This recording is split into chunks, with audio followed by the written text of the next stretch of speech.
Well, that wasn't just Boris Johnson that was defiant. Of course, you know, members of his cabinet throughout the day had been very defiant and unwilling to acknowledge responsibility for the situation that the Parliament now finds itself in, having returned from a prorogation that's been nullified.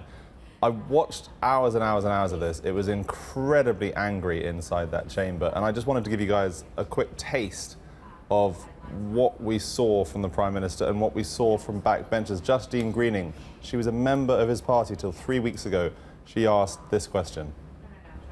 The Prime Minister's talked about bringing a deal back to this House.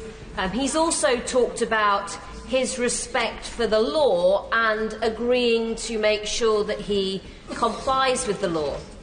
So can I ask him to be absolutely explicit that if he does bring a deal back to this House, and this House does what its right is, perhaps, and rejects it, that he will respect that, but he will also respect the so-called Ben bill that this House has passed, and then ask for an extension. And can I just say to him that continuing to call a bill that this House has passed a surrender bill is deeply disrespectful to this place, and he has said he must respect the Supreme Court ruling, and I would simply ask him to respect the decisions of this House too.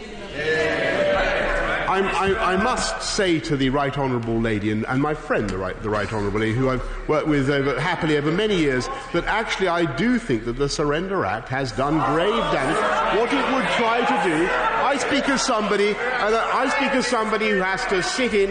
Order. Can I appeal to colleagues in all parts of the House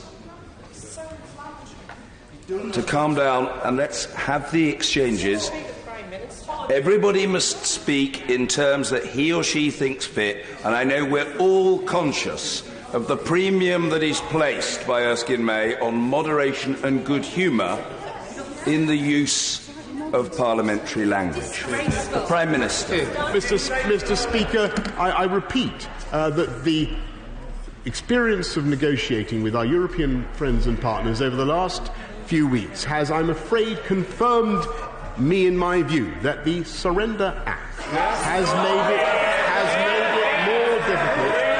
made it more difficult for us to get a deal. And that is the sad truth, because what they hear is a Parliament that is determined not just to stop a no-deal Brexit. That is not their intention.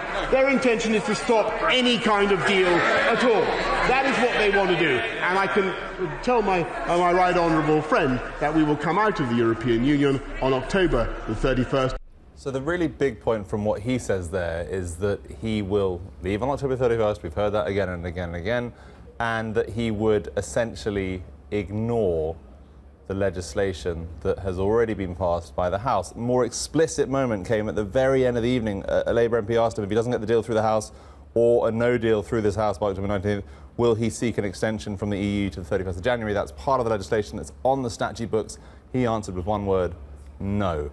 So going forward, what are the opposition parties going to do? We heard from Labour. They want a general election. Jeremy Corbyn very explicit about this, but only once he sees that extension signed and codified and solidified. The Liberal Democrats, not a clear position as one of the larger parties in opposition. They've said, some of them, they want to see Article 50, the process by which Brexit is governed, revoked, the entire thing reversed. There were others there who tried to tie the idea of a new deal to a second referendum. They said, you know what, Mr. Johnson, I will vote for your deal that you come back from Brussels with if you promise to then put it to a second referendum. Of course, that's not something he's prepared to do. And then you have the SNP, the third largest party in that chamber, the Scottish National Party, saying they want a general election as soon as possible.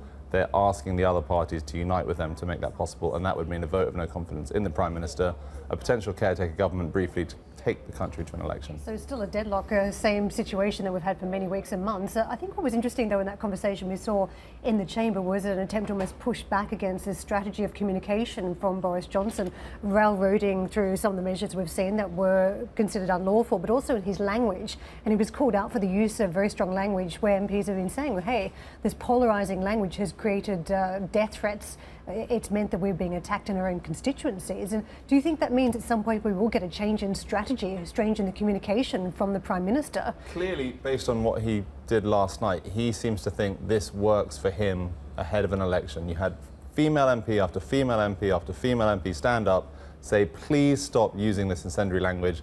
In one occasion, he said, I've never heard so much humbug in my life. He knows that he is playing to a specific audience. This will serve him come election time.